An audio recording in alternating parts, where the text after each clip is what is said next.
on this edition of the Self-Publishing Show. We live in a scary world right now, right? I mean, between the blistering hellscape that our current White House is raining down on America and Brexit and every other hideous socio-political conflict of our age, I think people look to genre fiction for fantasies to help them navigate complicated emotions. Publishing is changing. No more gatekeepers, no more barriers, no one standing between you and your readers. Do you want to make a living from your writing? Join indie bestseller Mark Dawson and first-time author James Blatch as they shine a light on the secrets of self-publishing success. This is the Self-Publishing Show. There's never been a better time to be a writer. Hello, yes, it is the Self-Publishing Show with James Blatch. And Mark Dawson. Mark Dawson, how's your week been? I saw a picture on social media this morning of you in a foam-filled pit with your son. So I'm guessing you had Death by Play Centre this morning. Not foam-filled. It's a massive new, like a big warehouse in Salisbury that they're filled with gigantic inflatable obstacles and ball pits and stuff like that, slides. It's actually really good. Very, very busy. And as I said to you off camera, I was persuaded by my 5-year-old to climb up to the very tallest thing, which is a ledge, and then you then throw yourself off the ledge and into this kind of big inflatable crash mat, I suppose. And I did that, and the first thing I did is thought, that my back doesn't feel so great. So unfortunately, it's the case of my body not quite doing what my mind wants it to do today. But it was fun, I would say. The kids loved it, so that's the main thing. So this is sort of stuntman stuff, isn't it, when they fall off a window ledge? Yes, yeah. Basically, I've confirmed that my second career as a stuntman might not be quite what I thought it would be. Didn't quite get off to the start you wanted. Okay, good. Well, look, that's a little glimpse into the world of those of us who work from home, look after children, and try to run several careers at the same time. You really do need to look after yourself, though, because things would go downhill steadily if we lost you to some horrific injury. That's very true. Yes, I should wrap myself up in cotton wool. And I need to check our key man insurance clauses about throwing yourself off. To do that. It's been a heck of a week. That was yesterday. What happened to me this week? Oh yeah, on Wednesday I was called. My son was at a kind of a daycare centre, and they gave me a call at midday saying, "Don't want you to panic, but Samuel has fallen off a bouncy castle and is bleeding a lot. Needs to go to casualty." So I got there. Turned out he didn't fall off a bouncy castle. Some little shit hit him with a metal train, a small metal train toy, cut his head quite badly. When I turned out, he was wrapped in bandages around his head, and I had to take him to casualty. Turns out, for those of us who know anything about wrestling, so I'll include myself in that number, the forehead bleeds very, very easily, and even a small cut can produce a lot of blood. And what had happened was he had a tiny little cut. We couldn't even see it when we took the bandage off, but he was covered in blood, so it looked a lot worse than it was. That was yesterday. That was Wednesday. Yesterday, my car was taken to the garage down in Bournemouth from Salisbury, and I got a call about 12 o'clock again from the garage saying, "Look, I don't want to worry you, but your car's been involved in an accident." And I suppose it sums up about me. I said, "Well, my poor car. Luckily, the driver was okay." I hadn't even thought about that, but it's a pretty bad smash. There's some possibility that my car may be written off. So it's a pretty bad smash. So that was yesterday. So I've had all kinds of fuss and nonsense about getting new cars and hire cars, all that kind of stuff. I've had lots of problems with mailing list suppliers, which we won't go into at the moment, maybe another time. And then today, I'm throwing myself off inflatables and tweaking my back. So yeah, it's the summer holidays. This kind of happens. So what you need is an escapist read, which is who is that? Might be me. You need an escapist read, which is good because what today's topic is all about. It's about romance, why romance works, a bit of the psychology behind it, and a bit of practical advice from our interviewee also about being successful, about serving the needs of your audience. So you can go and pick up a nice cozy romance, or maybe a spicy erotic one. I don't know. I'm ready for action. Yeah, that sounds perfect. Okay, before we do that, I'm going to introduce and say hello to 3 new Patreon subscribers, and they are Miriam K. Hello, Miriam, Erica Blumenthal, and Eamon Summers. I'm quite relieved they're very easy to pronounce first and surnames, but we welcome Miriam, Erica, and Eamon. Thank you very much indeed. If you go to patreon.com/self-publishing show, you can become a supporter of this show. And once you do that, you are enrolled in the SPF University, and we have a couple of live training sessions coming up at the end of this month and the beginning of the next month. I've got 2 in short order. One of them is gone on going wide, how to go wide, and one is what's the other one on? BookBrush. I think it is BookBrush, which is a fantastic little tool we've been very impressed with to help you create your advertisements. Is that correct? Your ads, your ad images. Yeah, it's very good. So I've used BookBrush for the German and French ads I've been running, and rather than bother Stuart Bache with doing those ads, I've been able to take elements from my covers and combine them actually with a picture of me, which is working quite well, strange enough. But combine those in. That's strange. I know, yeah. Combine those in those 2 markets, and they're going pretty well. And it's a lovely little piece of software, which I am very happy to recommend. Good. Well, I'm looking forward to both of those. We'll give you the details probably in the next episode, next Friday, where you can sign up for those. If you are, well, actually, we won't tell you where to sign up because you'll be invited if you're part of SPFU. But there's a chance to go to patreon.com/self-publishing show. Make sure you're in line to receive one of those invites. Right. Okay, so I've teased it ahead already. Our interviewee who's talking about romance is a he, so we don't talk to a lot of male romance writers, although there are plenty out there. And Damon Suede, you may have heard of Damon. So he's got a really varied background. He's worked in film, directed films, he's worked in stage plays, he teaches, and he's a brilliant and successful and award-winning writer. It's a really interesting interview particularly about romance, but not just the romance genre, but why escapism works and why we do well to remember why people pick up a book to read it when we're planning our books and when we're writing it. So let's talk to Damon, and then Mark and I will be back afterwards. This is the Self-Publishing Show. There's never been a better time to be a writer. Damon, welcome to the Self-Publishing Show. How brilliant to have you on. Thank you so much for having me. I'm really excited to be here. Bit of a star in the world of romance writers, and we're going to delve into why you are so successful, what it is, and we always try and get some value out of you. And I know one of the things you've been doing in recent years is teaching a little bit and imparting your own success, and so that's what we're all about, right?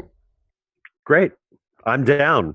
Well, let's start at the beginning, because I think I read in the notes that you sent me, which is some time ago now, but I think I read that you wrote your first book by accident, or you were put up to it by somebody, a romance book, I should say. I come to romance from film and television. I was a screenwriter. I was actually a playwright and then a screenwriter and a comic writer for over 25 years. And my husband's a forensic investigator. And while he was out of town working a murder case, I was stuck here basically crying and masturbating all the time. And a friend of mine was having a problem with an erotic romance novel. And this was back in 2010. And it was at that time when essentially everyone in the world was kind of doing Red Rooms of Pain and spanking because we were moving away from vampires. I didn't know about this exactly, but my friend called me because I had sort of a reputation as a plot fixer from film. And so she contacted me to help sort of beat out a plot. And we were on the phone for about an hour. And she said, after about an hour, she said, if you don't write a romance novel, you're the laziest asshole in the world. And I was like, but I don't write novels. I write scripts. And she said, but you love them and you know so much about them. You should really try it. And I said, well, I don't know. My agent, my deadlines. And she said, I dare you, which is the worst thing you can possibly say to me. And so I wrote my first book in 6 weeks. I sold it in 2 days, and then it was #1 for 6 months. And it made so much money. I called my agent and I said, I never want to work for the Weinsteins again. P.S. Good call. Yeah, it was a good call, as it turned out. I sort of dove in. I didn't really look back because it was so fun and everyone was so like loving and supportive. And in film, everyone sort of wants to murder you and sexually assault your corpse. But in romance, everyone wants to help you. And there are all these readers that need books. And so they're so excited when there's a person that can produce exceptional content that the readers respond to emotionally, right? So the minute you sort of prove that you're part of the club, everyone conspires in your success, which is very unlike any other genre I've ever worked in. And I've been writing for 3 decades. Yeah, and that's lovely, and lovely to have that philosophy. And you've got, so you say your husband is a forensic investigator, which sort of sounds like you're set up to be a thriller writer, to sort of vicariously live off his background. But maybe it is going the other way because can be quite a dark area to live in. Well, I'll tell you, it's funny. It's the greatest writing resource in the world because I can turn to him and say, honey, how long does it take a human body to freeze solid? The thing is, in romance, you don't need that a lot, but it is useful for certain things. I keep trying to I keep urging him to write mysteries of his own. He's done a series of nonfiction books. We have so many friends that are writers that kept tapping him, and he's consulted on comic books and television shows, that sort of thing.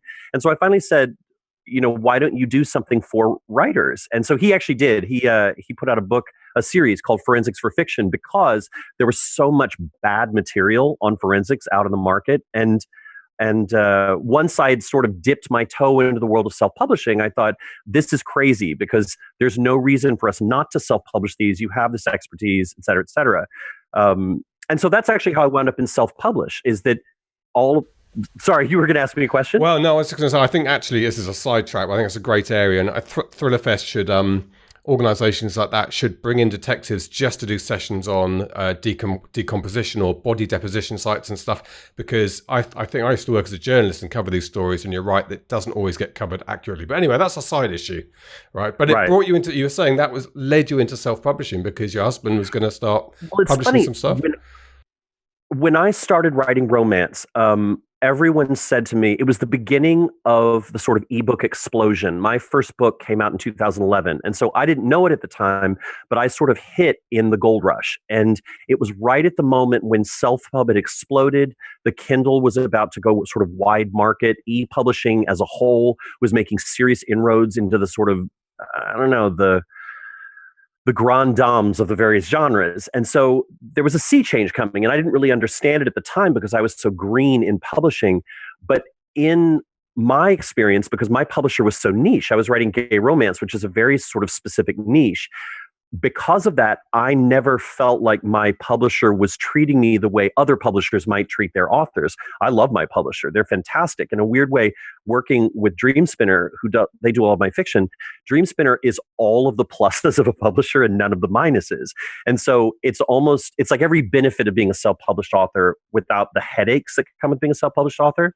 But then when I started looking at nonfiction, a friend of mine, Heidi Cullinan, and I realized that there weren't any really good books on general marketing for genre fiction. There were a lot of very narrow, specific titles, or things about sort of like data SEO or funnel sales or keywords or websites or newsletters. But there wasn't anything that was sort of a general guide for genre fiction. And so we decided to write this book, and we realized we really needed to self-publish it. And she had self-published quite a lot. And so we sort of took a leap of faith, because the book we wound up writing was the choose your own adventure. We realized that every author in modern publishing effectively has to make their own path. And so no one book was going to do the work that was necessary. And so we wrote this giant book, which could never have been published in a traditional house. And we released it as a self-pub title, and it was very successful, which was really, it was fun and educational. It was all the things that, art is supposed to be in your dreams. And then because of that, when it came time to do my own nonfiction titles, I had sort of cut my teeth, and I knew sort of how that process went and what was necessary. And then ditto, when Jeff started doing his forensics titles, I'd been through the process. And so I sort of knew what was required and the kind of investment that was required and the ways that the audience found new titles, right? Because I think that self-pub has specific strengths as a release strategy, and also it has certain handicaps that you have to sort of work around at all times. Great. So going back to the romance side of things, and you talked about it being a lovely world to be in. People want to help each other, and that's reflected in the stories in the books as well. Although, of course, there's a bit of tragedy and jeopardy along the way. But do you think that's why your book was successful? For those same reasons that you enjoy writing it, is why people enjoy reading romance? I think I think the thing with romance is, I always tell my readers and my students, romance is the literature of hope, right? People come to a romance novel because they want a strong central relationship and they want a positive outcome at the end. They want optimism, hope at the end. And I think that romance inherently rewards any author who can bring a sort of unfettered joy, can bring energy to the table. There's a hunger in all of us, right, for the things that poke our various no-nos. And I think that romance is unique in its need, its sort of ravenous hunger for positive emotion. And listen, we live in a scary world right now, right? I mean, between the blistering hellscape that our current White House is raining down on America and Brexit and every other hideous socio-political conflict of our age, I think people look to genre fiction for fantasies to help them navigate complicated emotions. There's a great quote from Keith Oatley in Such Stuff as Dreams. He says, genre fiction is an arena in which we can process emotions at a safe distance. And so it allows us to sort of tap danger without putting ourselves in peril. And I think that the reason that romance is so supportive and is so loving is because everyone who has published a book knows how hard it is, and yet everyone who has published a book knows they can't write enough to satisfy the demand. Romance readers have always driven publishing. They've always produced literally the most titles and the biggest titles, and we've always had this giant readership that is so passionate and so committed and so vocal about what they want. And so I felt really blessed because I sort of fell into it as a genre, but accidentally I fell into a genre that sort of wanted to help me be like a happy success, right? Not just a success, but a success that enjoys the success. And that's an interesting take on, well, not a take, it's an interesting scratching the surface on the idea of people reading the book for escapism, which is something we completely take, and, good romance authors say you've got to offer this escape. That's what it's all about. But what you're saying is it's a little bit more than just an escape. It's a way of dealing with things. It's almost like, I think of characters. I come to fiction from other forms of entertainment, right? So if I'm directing a movie or if I'm writing a play, my actors are going to come to me and ask for certain things. Actors have to act, right? They have to do things. This ironically led to my second self-published nonfiction title for writers because I had this method of characterization and story planning. And the first time I talked about it with writers, they thought I was insane. And I was like, no. It's not enough to say he has a really, really big package or her eyes are hazel. No one cares about that. What they want is the feelings. They want the emotional access. And so yes, escapism, but when we say escapism, what are we escaping to and what are we escaping from? And I think that different genres offer readers different emotional roller coasters. And so they come to us and they want a ride. No one goes to an amusement park and gets on a merry-go-round and expects to be flipped upside down and pulled inside out. The merry-go-round is something gentle, right? You climb on the horses and then up and down and up and down, and it's a gentle, easy ride suitable for children. There are other people who go to an amusement park and they do want to hang upside down and they do want to sort of be hung from their fingernails and they want to barf when they get off. And that's a different kind of emotional ride. The real crime in any entertainment is you don't deliver what the audience expects, and worse, you don't exceed the expectations. Because it's one thing to meet the expectations, but then I think you also have to go beyond if you want to have a career with any longevity. Does this put a responsibility on us as writers, and particularly romance writers? Are people reading books to go into how they can solve the problems in their life, how they can process things? Are you got to, because we make stuff up, right? I'm not a psychologist, and you may or may not be one, but do you feel a responsibility on how people go about solving the problems in their stories, that people might be taking a lead from that? I think, it's funny. There's a great book about film, about sort of trashy film. I'm a trashy film junkie. I love exploitation film of the 60s and 70s. And there's a great book called Laughing, Screaming, which argues that trashy comedy and slasher films are actually Freudian therapy for people who won't sit on the couch. That what people do when they experience certain kinds of entertainment is it's almost expressionistic. They pull out their insides and they look at their insides. And I think they process them. And I don't think you can call that therapy necessarily, because I don't know how woke, how grounded people are. But I do think that every reader comes to a text and they want an emotional experience. They don't come to learn. They don't come because they want you to teach them about Cardinal Richelieu. They want you to take them on a ride and they want to feel things that they wouldn't feel in their day-to-day lives. Because frankly, I don't think that a romance novel about tax attorneys buying oatmeal and then having mediocre sex and falling asleep will ever sell, because we can have that in our lives really easily. No, what people want is they want sort of extravagance and lushness. And I think that in every genre, there are certain limits that you always have to test and push, because people become inured to different kinds of emotional experiences. And I think that's sort of the life and death of every subgenre, right? Is that in the 1960s, the neo-Gothics, right? Victoria Holt or Mary Stuart wrote these beautiful books, which were all about governesses going to mansions with gloomy secrets and spooky children. And the cover was always a woman in a white nightgown running away from a house, right? With a lit window in the corner. The thing is that for about 10, 15 years, that emotional ride was really powerful for people. And then there came a moment where it wasn't powerful anymore. Ditto, when people talk about romance novels, they talk about bodice rippers, but bodice rippers actually only existed for about a 6-year window. It's a very, very narrow slice of time. They've got longevity, haven't they, in popular culture? But it's because they make a good news item. Because I can stick someone with giant tits, both male and female tits, on a news program and grease them up and put a wind machine in their hair. And then you say, yes, I know what those books are. Here's an odd fact. Fabio was only working in the industry for about 4 years. But everyone remembers Fabio as being a huge star in romance because of the publicity machine behind him. But if you ask any American now, who do you associate with romance novels? They're going to say Fabio because of the marketing of a campaign from the 1980s. That just seems so weird to me.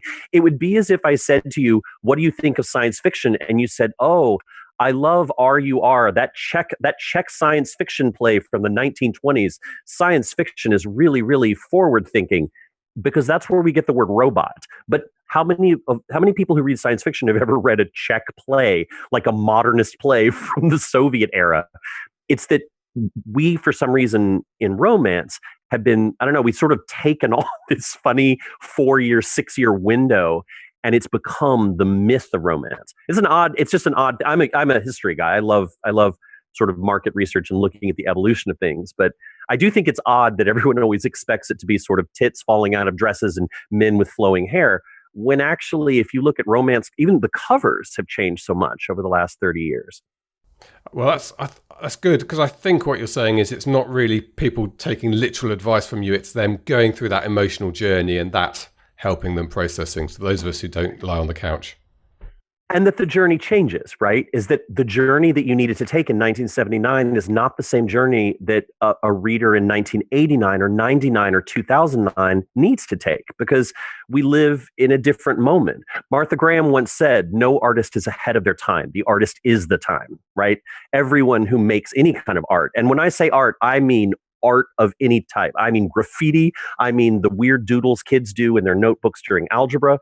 But whoever makes art is expressing time, where they exist in time and space. Like, you can't get away from it. This must be a naive question, but does gay romance differ at all from straight romance?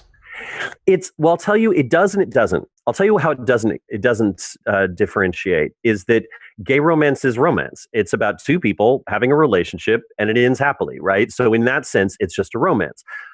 On the other hand, gay romance does a couple of things that heterosexual romance can't do because of our sociopolitical situation, because of the way people read gender and sexuality, because of a lot of weird political hot buttons right now. A gay romance is a political document. If I say two dudes getting together or two women getting together is a happy ending, I am making a political statement. This is the same thing that happens in the African-American romance community, where there was a time when you could not have an African-American couple on the cover of a romance novel. It was not perceived as a romance. That could not be a happy ending. And if you think about it, that's a political statement, right? You're saying these people are never afforded the opportunity to have an HEA, a happily ever after, right? And so the minute you say, you know what, actually, you can have a happily ever after, you are making a political statement. Now, the irony is that actually in 1961, when Mills and Boon was putting out a doctor-nurse romance, that was a political statement too for its time, because that was about women declaring agency and women taking charge of their sexual freedom and their emotional freedom and their marital status and all that other stuff. So it's not that it wasn't political then, it's just that the politics have shifted. Like over time, everything has sort of stretched. And I think that happens in all genres. Look at what's happening right now in science fiction and fantasy, and you see the sort of wild embrace of multiculturalism, because frankly, science fiction and fantasy are about world building. And so, of course, they have to look outward. Of course, they have to take the world on board. Ditto horror. What we thought of as scary in 1917 is very different from what we think of as scary in 2017 or 2019 or whatever. So you know what I mean? I do, exactly. You had your first success, which surprised you and took off from nowhere. And where are you today? How many books have you published, and what sort of series are you writing? I've done a book a year, so I think I'm at 8 now.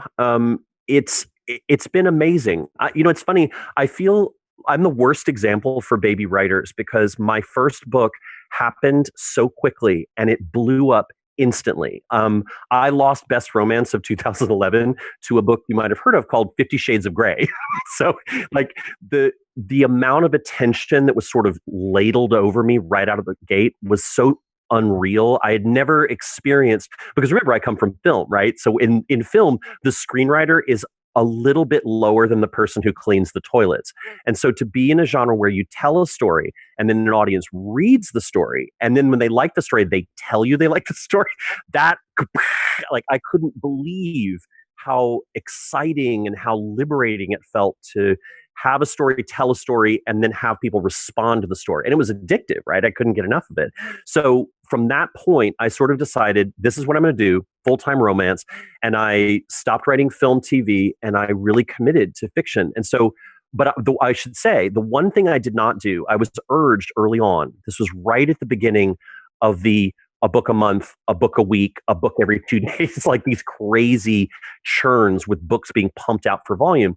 I knew from film and television what a trap that was, because I had watched film studios do that and television studios do that, where they were like, if we have 1,200 channels, we have to produce content for 1,200 channels. And so I knew that if you got on the treadmill of producing a book a quarter, that would lead to a book a month, which would lead to a book a week.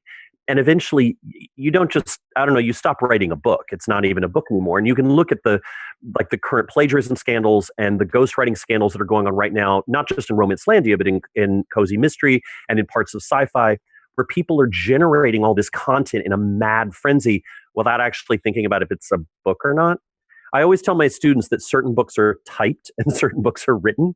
And I think a lot of books are typed today. And the trouble is, if you want to survive in any publishing, and I don't just mean in self-pub or small pub or traditional big five pub, anybody that is not willing to stand out is going to get dragged below the waves, because there's too many of them. There's just too much volume and you'll drown in it if you cannot find out what's extraordinary about your voice and communicate it to people. Find your audience and get to them the right way. So do you write when you want to, or there's a sort of balance, I guess, between writing when the mood takes you and wanting to actually earn some money as well? No. Again, this is the showbiz thing. I write every day. I'm ruthless about it. I write every day. I'm an early morning writer. I get up at 4:30 and I hit it. The thing is, no one can get me on the phone then, and I know that I won't be bothered. And so I can get 5 to 7 hours of good content in. The trouble is I'm really picky, so I don't edit while I write, but when I finish writing, I'll stop, have a cup of coffee, grab some eggs, and then I'll go back and edit. And what I write, I'm very critical of. Having said that, my drafts that I turn into my editors are super clean. My edit process is usually very, very fast because I'm ruthless about it. I mean, I'm an old hooker. I've been doing this a long time. Yeah, I mean, it's funny how some people, and I think I'm one of those people who've found that particular approach a bit of a trap. I've had to clear myself of that habit of constantly going back and reworking something I've written at the expense of moving forward. But you can go mad. I mean, I always know, it's funny, I teach a lot. I teach all over all over the world now, but really all over the country. And I always know that an author is going to have a hard time if they tell me they've been working on the same book for 5 years. Not because you shouldn't, I mean, listen, Flaubert, it took him 7 years to write Madame Bovary. Of course, that was with a different level of technology. But the deal is, these books aren't Madame Bovary, and they shouldn't be. And when you sort of descend into the La Brea tar pit of a book, it can drag you under. And so I do think there's a value in sort of like getting it done, getting it out, getting it done, getting it out. And I've had books that have eaten me. I've had books where I got in, I mean, just in the last 8 years, I've had at least 2 projects where I started, I wrote a draft, and then I just descended into hell because I couldn't make the book be what I wanted it to be and what the fans wanted it to be, et cetera, et cetera. And you can make yourself bananas trying to find perfection. And did you walk away from that, or did you finish it? Well, there's 2 answers. In one sense, yes. What I did was I've learned the power of the shelf. This is actually a trick I learned from writing film and theater, is that pages don't die, right? Books can't burn. So I'll set it on the shelf, and there will come a day later when I'm in a different headspace and I can come back to it and I'm clearer, because often it's because I can't get out of my own way. And so I shouldn't say I've walked away from them. I've put them to bed like bad children. Like they're in a crib somewhere, in a creche, and I've stuck a bottle in their mouth, and then one day I'll go back to them. Nursing them, letting them incubate slowly in some dark recess in your mind. So how do you go about your books now? Do you plot them out, or do you do this as you go along in the way that you revise? So, all right. So I have to tell you, I don't believe in plotters and pantsers. I don't think there's any difference. And I know this makes people enraged, but I come from a world in which if you don't outline, you don't get paid. So in film, you must outline because there are hundreds of millions of dollars involved, and people literally pay you for the outline. So when I came into fiction and people were like, I don't know, I figure it out, I realized what was happening is that what a pantser was someone who wrote a big, messy, ugly outline that they called their rough draft. And then they had to go back and rewrite it a lot. It wasn't that they didn't outline it. When they outlined came at a different point in their process. But the truth is, we're all different. And we all, like, our muses are all different, and we find things in different ways. For my part, I tend to be much more on the plotting side of things, but I'm always trying to leave space so that there's room for pantsing, because I think you do want sort of those moments when a wild hair is up your butt and your book goes in an unexpected direction. The thing that I do that is, I think, different from what most writers do, and this is actually how I wound up writing that craft book, Verbalize, is I don't start from a character description. A lot of authors start from what I call impersonal ads, like what's the height, what's the weight, what's the eye color, hair color, what's their job, where do they live? And they fill these things out like they're filling out a singles ad on Grindr, right? And the trouble is that you can't actually write that. Like if I say I'm writing an INTJ Korean soprano with an eye patch, that doesn't actually tell you anything about who that person is. What I do comes from working in entertainment, which is I start from the character's action.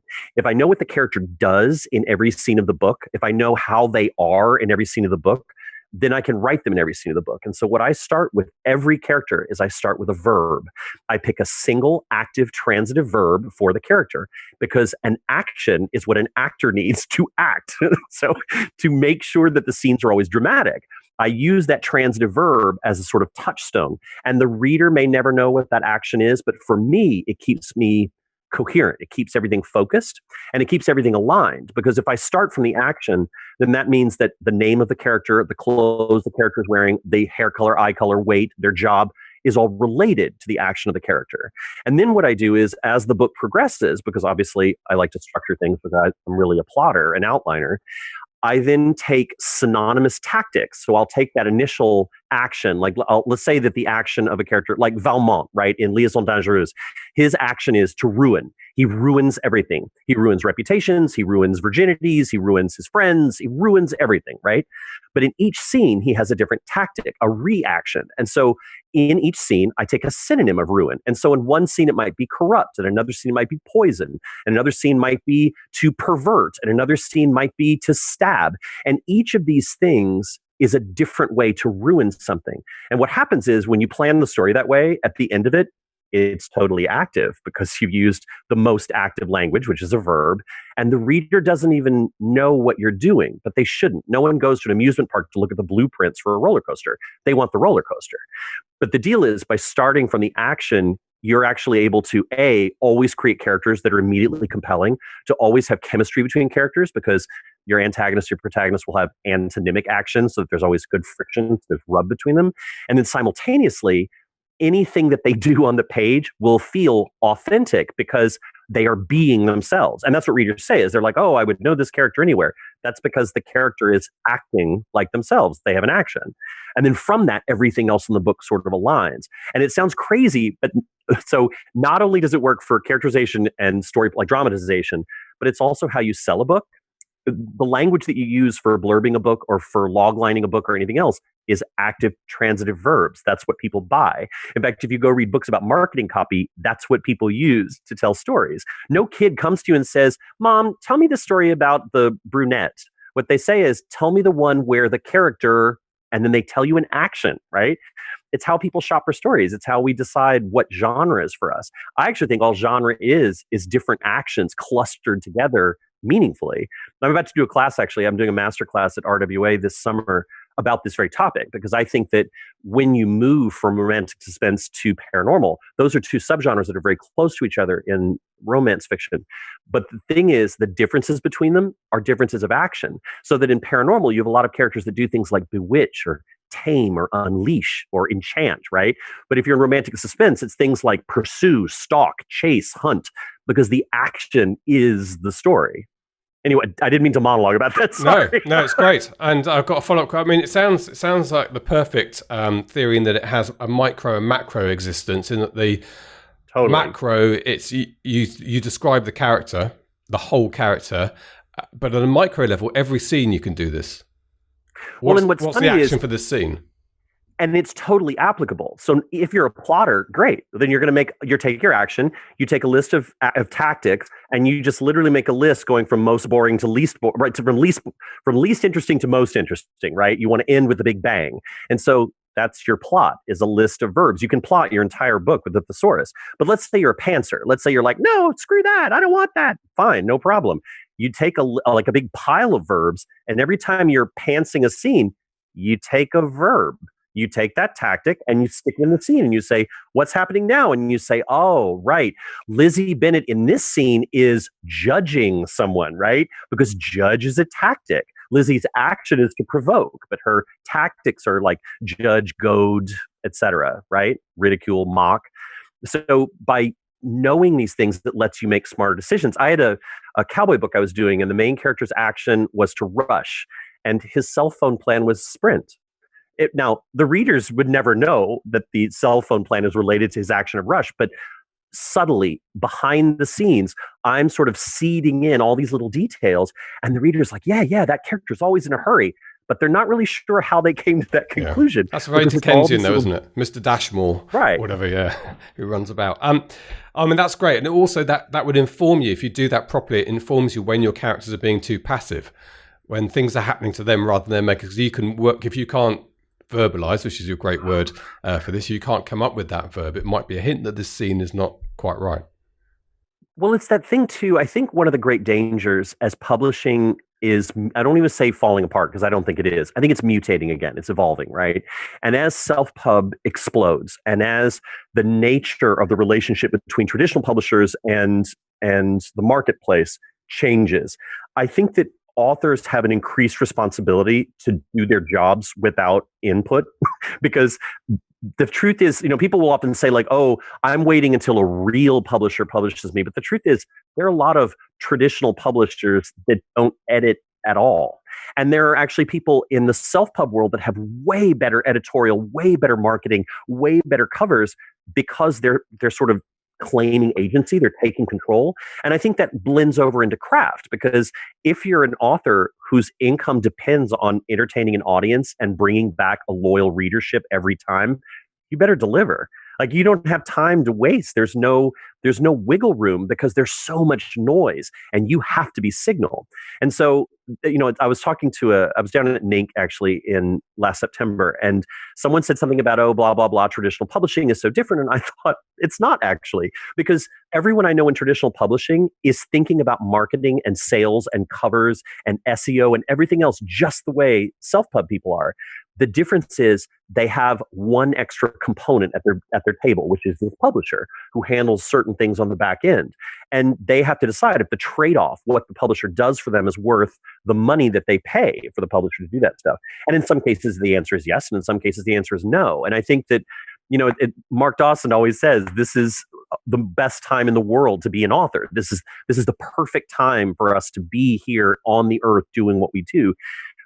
But it also means there's with great power comes great responsibility. We have to take charge. We have to.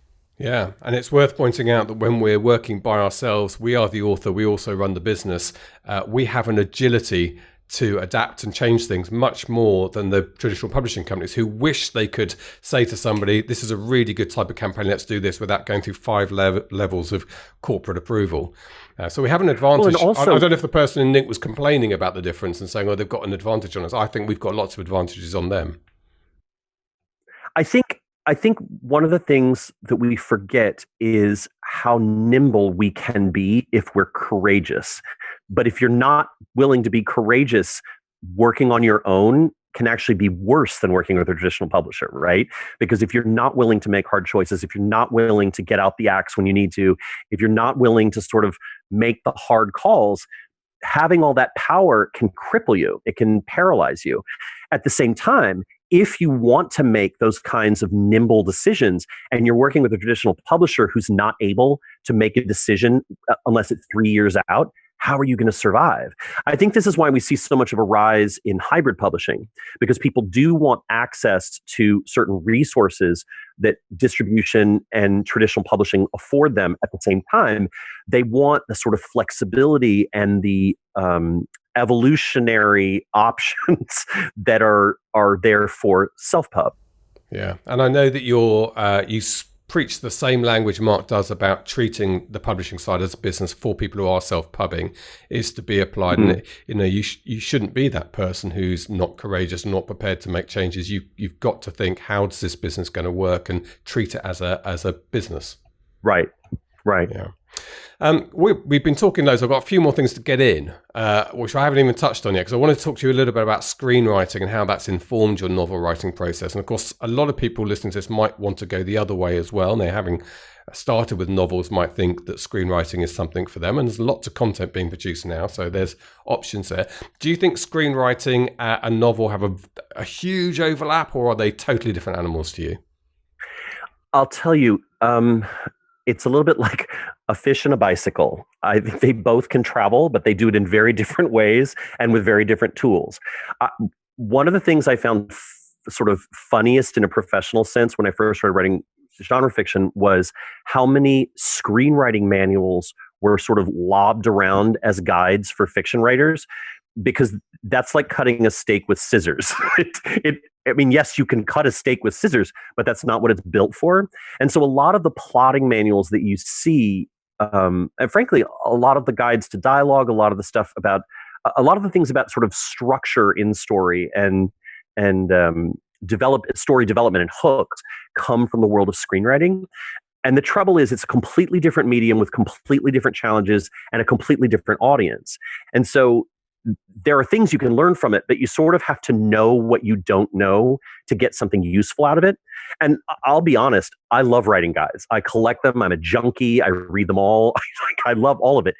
But I've also worked in those other media. And so when I look at a book designed for a screenwriter, I can think to myself, that's something that you would tell to a baby screenwriter who's never worked in Hollywood, or that's something you would tell to an indie screenwriter who's going to be making this out of inheritance money, right? Which is a very different set of problems than this is something I would tell to someone writing a series romance for Harlequin, or someone writing a cozy mystery for St. Martin's, right?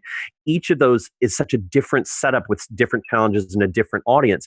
And so I think there's always utility in the lessons of any craft, right? I read a lot of poetry craft books, not because I want to be a poet, because let me tell you, I do not, but because I write a lot of sex scenes. And I think that when you're writing a love scene, it is the time that you can experiment the most with things like sound and rhythm and metonymy and symbol, because the reader wants that. They want things kind of elevated.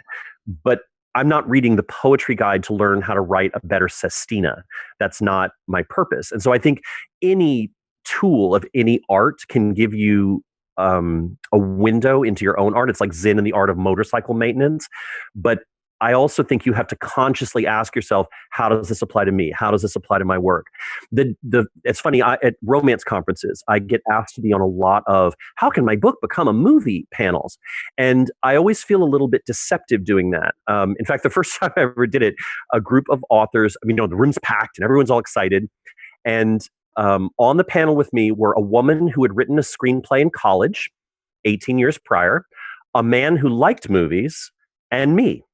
And I realized that what they like the idea of this movie panel, but they hadn't actually asked if it was a real panel that you could actually present to people. And the thing is, it wound up being a good discussion with the room.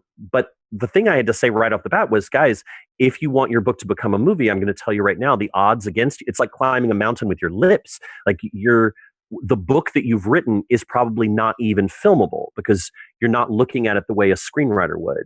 And when people complain about a book not being like the movie that is made from it, it's because the media is different.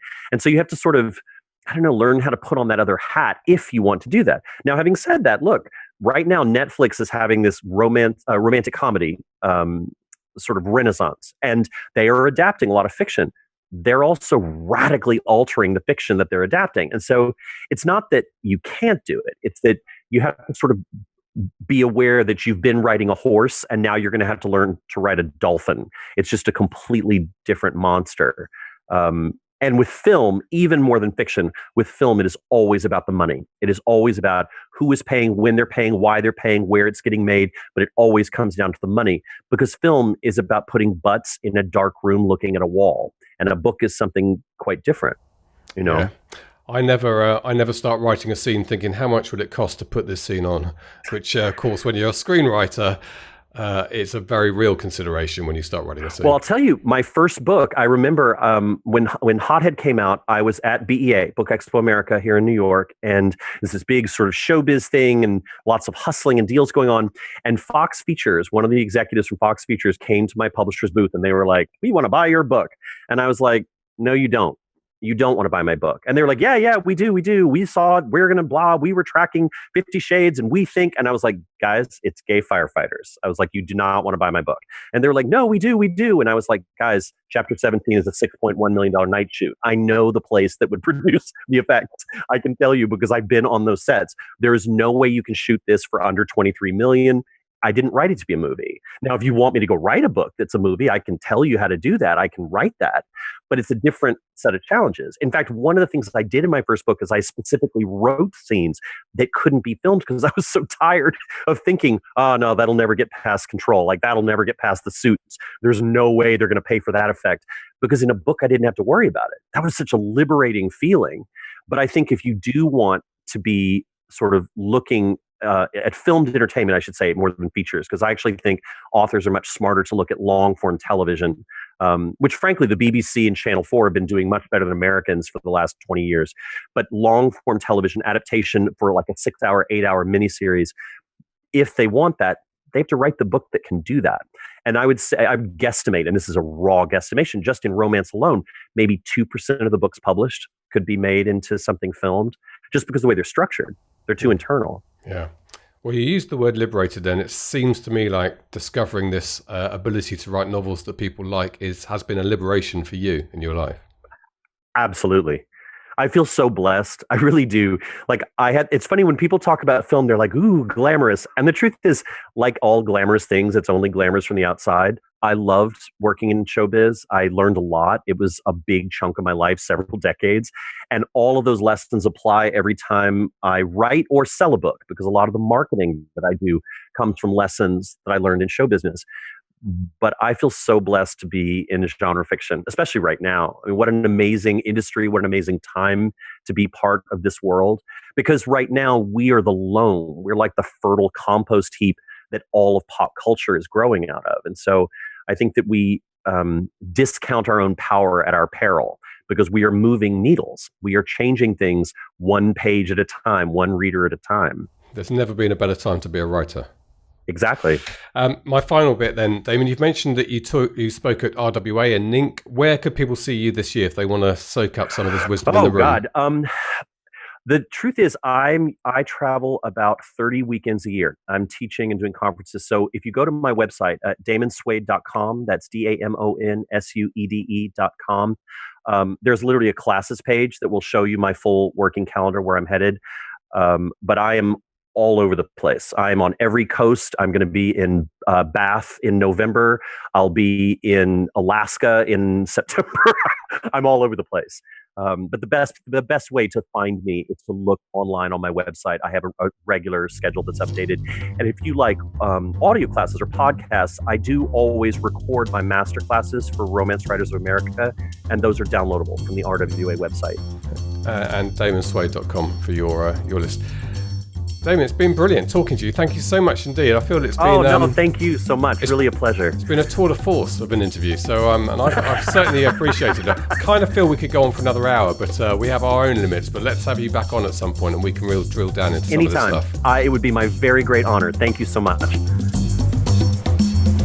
This is the Self-Publishing Show. There's never been a better time to be a writer. There you go, it's Damon Suede. I was disappointed wasn't dressed head to toe in suede. I think it's what you were hoping.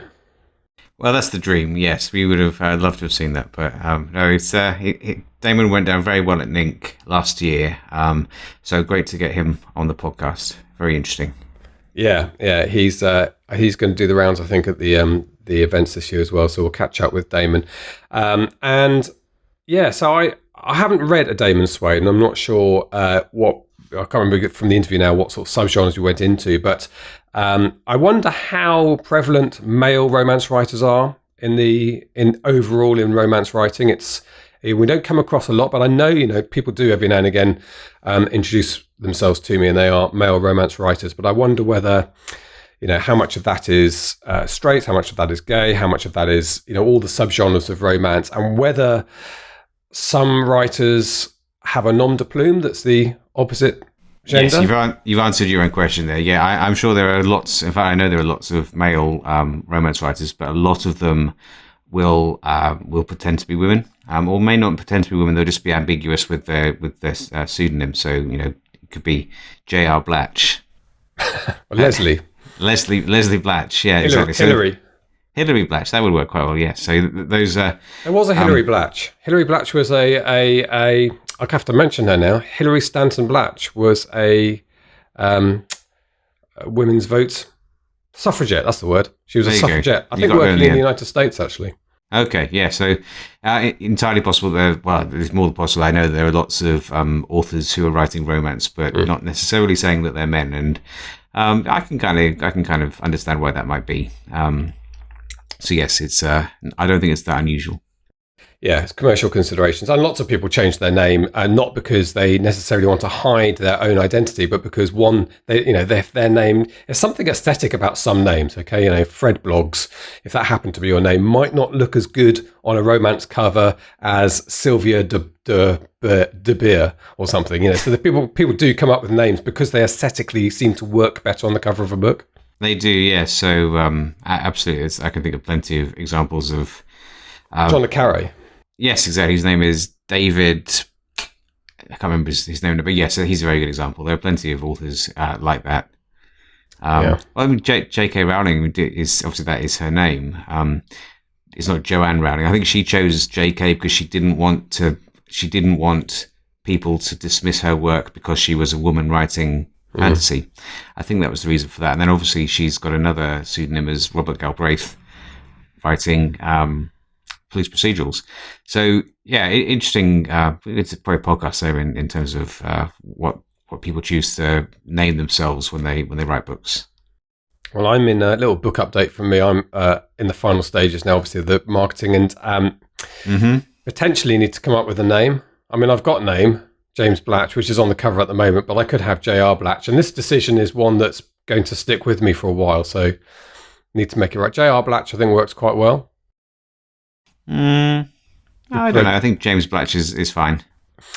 And the other exciting thing that's happened this week is that the finding. So one of my, I gave it to my dad to look at, and I think I've mentioned this before. And one of the things he said straight away is, looking at the cover, that pilot is wearing the wrong clothes.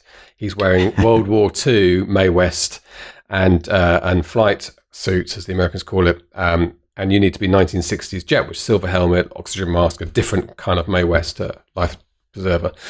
And so I had to really dig around to find it. And nearly all the good pictures are in the collection of the Imperial War Museum, which they do license, and there's a form you fill in to license. Oh my goodness, that turned into a bit of a nightmare. So I asked to license this image. I did the cutout, replaced the pilot. Stuart had a look at it, all worked nicely.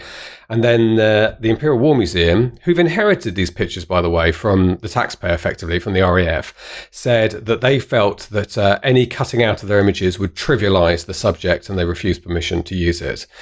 Which I don't quite understand. I mean, I think they're being a little bit precious about it because, you know, as I say, these pictures are the public's pictures. They happen to be looking after, and to decide that you can't use one of their images in any way, shape or form, unless it's exactly just that whole photograph, is a bit restrictive. I mean, it's not as if I'm using it on, you know, a work of extremes of pornography or something like that, which I can imagine they'd have a policy. So Yes. anyway, after that disappointment, the exciting news is that Stuart's suggesting is we go to two of the big costumers in the UK who basically hoard all these old uniforms and costumes going back hundreds of years, and they supply to the film and stage industry. He works with them quite regularly to get a bespoke stock picture. And of course, they do have a range of this uniform, and they need a model. Oh dear. So this is the exciting thing, is that I am now in touch with them. We're going to arrange a date, and I could be the silhouette on the front cover of my own book. I cannot wait. Oh my goodness, that's very self-referential. Well, yeah, I reveal myself, so that seems I fine. think it should be Mr. Dyer. Yeah. The Indian contingent flying 1950s nuclear bombers. I think that's what we really need. That could be. Can you imagine? That could be my next book. Yeah. So I'm currently doing that. So there's a lot of effort going into this cover. Can you imagine if John did fly if he was flying Vulcans in the 50s? We might not be here. Commander Dyer. We might not be here Where are anymore. you? Have you taken off yet? Not yet. No. Just having a sleep. or they have very long flights over to the far east of Russia. You could have just carried on to Japan and around. Yes, no, let's not imagine that. I'm sure John would be a very. He could have organised some of the aspects of the flying, perhaps not doing the flying, Possibly, yes. or releasing the bombs, No, maybe not. or navigating. Maybe he could do the radio. Turn the radio on and off. Maybe, yeah. He's got a nice radio voice. Bless John. We've missed him. He's been away for a couple of weeks. And, yes. He's back, I think, today. They've been in California. I imagine they've had a fantastic time. I've seen the odd picture. And I've just booked my outbound flights for California next year. So fair warning, Dawson. I'm going with the family about this time next year. Okay. Away. I'll bear that in mind. Good. Okay, that's it. Thank you very much indeed to Damon Suede for the excellent interview. You may get a chance to bump into Damon if you go to a couple of the events. Next week, we will talk about the live training we've got coming up as part of SPFU, and I'll also refresh your memories that we have a couple of live events in the autumn as well. We'll be delighted to see you at those. But until then, I'm about to go to Yorkshire and see some in-laws. I'm about to go and pick up a replacement car to replace my dear departed Yeah. Porsche. So when you own a Porsche and they provide a replacement car, is it of equivalent status? Well, that's what I asked for, and they've actually put me in touch with the hire car company. Have what they call an exotic collection. So I looked through it last night, and it did actually look quite nice. They've got things like Lamborghini Huracan. Oh. Well, no, not ideal for getting child seats in the back. So I looked at that, decided against it. They've got things like Bentleys, Rolls Royces. Those are not on the available platter for me, unfortunately. So I think they've given me a Range Rover Sport. Okay. Which will do. That'll be fine for a trip down to Lowestoft in a week or two. Okay. Well, remind me to ask you about the Range Rover back seat, because I need to have a question answered, because I'm potentially going to borrow one next year for our skiing trip. This is a trivial little bit of information, but listeners are interested to know that you want to know about the back seat of a Range Rover. That's right. we can update everyone, because I know people will be excited. I'll let you know next week. Yes, we'll put out a special bulletin during the week. Maybe get young Tom to include it in his Spotlight podcast. Absolutely. We should give a quick plug for that, actually, whilst we're here. So that is released on a Wednesday, all the usual channels, but the YouTube version, even though there's no imagery, it's not done in video like this one, is one that people seem to draw people to. And there've been some really excellent interviews in that, including yours truly, Well, not. I mean, as in you, not me. Yeah, me. Yeah. Well, both of us, but you've been the most recent. I have, yes. And no, I listened to it this week. David Penny was on this week, and historical fiction, historical mysteries. It was very good. Young Tom is getting better as an interviewer, as we are ruthlessly telling him not to say things like cool and radical. And what the young kids say, we're basically trying to turn him into an old Blatch, the Blatch model. Yeah. So he needs to regress to Edwardian standards of everything.